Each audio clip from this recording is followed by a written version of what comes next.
Hello, and welcome to Hymn Street. Today on Hymn Street, we encounter the father of gospel music, Thomas A. Dorsey. Dorsey was born in Villa Roca, Georgia in 1899. His father was a minister, and his mother was a church musician, a pianist to be specific.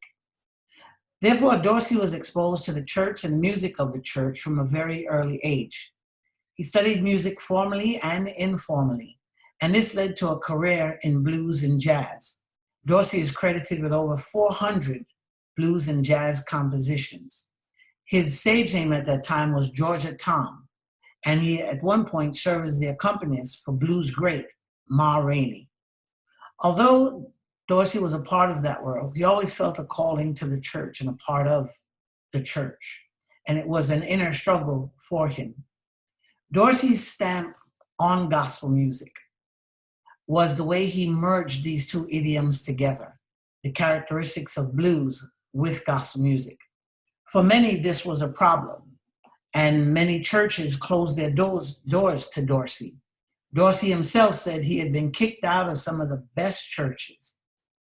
Although this did hurt him, because he felt if they were real men and men of God, that they would have lifted him up and taken him in as opposed to putting him out. Nonetheless, Dorsey continued with his gospel pieces. His presence was so strong in his genre that these early pieces were sometimes referred to as Dorseys. Dorsey also ran into problems with publishers for not wanting to publish his music or to not be fair to him in terms of remuneration. Therefore, Dorsey founded the first Black gospel music publishing house, also known as Dorsey's House of Music. Dorsey is credited with over 1,000 gospel pieces to his name and over 500 that he owned the copyright for. Although there are many great pieces, one can say that maybe the greatest is Precious Lord. The writing of Precious Lord came out of a dark time in Dorsey's life. Dorsey's wife was expecting their first child. Dorsey went to a convention/revival, and while there, received a telegram stating that his wife had died. He immediately returned home, which was Chicago, Illinois at the time. When he returned home, he realized that it was true. At that time, Dorsey's wife died. She had given birth to their first son. But after 2 days, Thomas A. Dorsey Jr. also passed away. Dorsey said that he didn't know what to do and he didn't know how to do. At one point, when he was calling on the Lord, a friend mentioned to him, "Don't call him Lord, call him Precious Lord." And Dorsey said in that moment, the words fell into his spirit, "Precious Lord, take my hand." I've invited my friend Louise Samerson to bless us with this piece, and I pray that it blesses you. Stay blessed.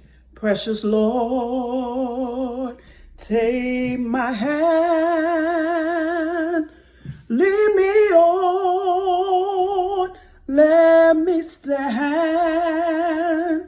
I am tired, I am weak, I am worn through the storm, through the night. Lead me on to the light.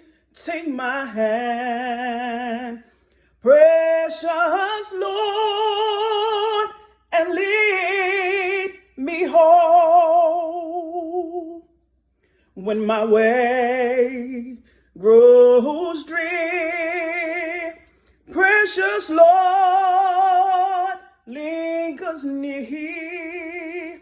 When my life is almost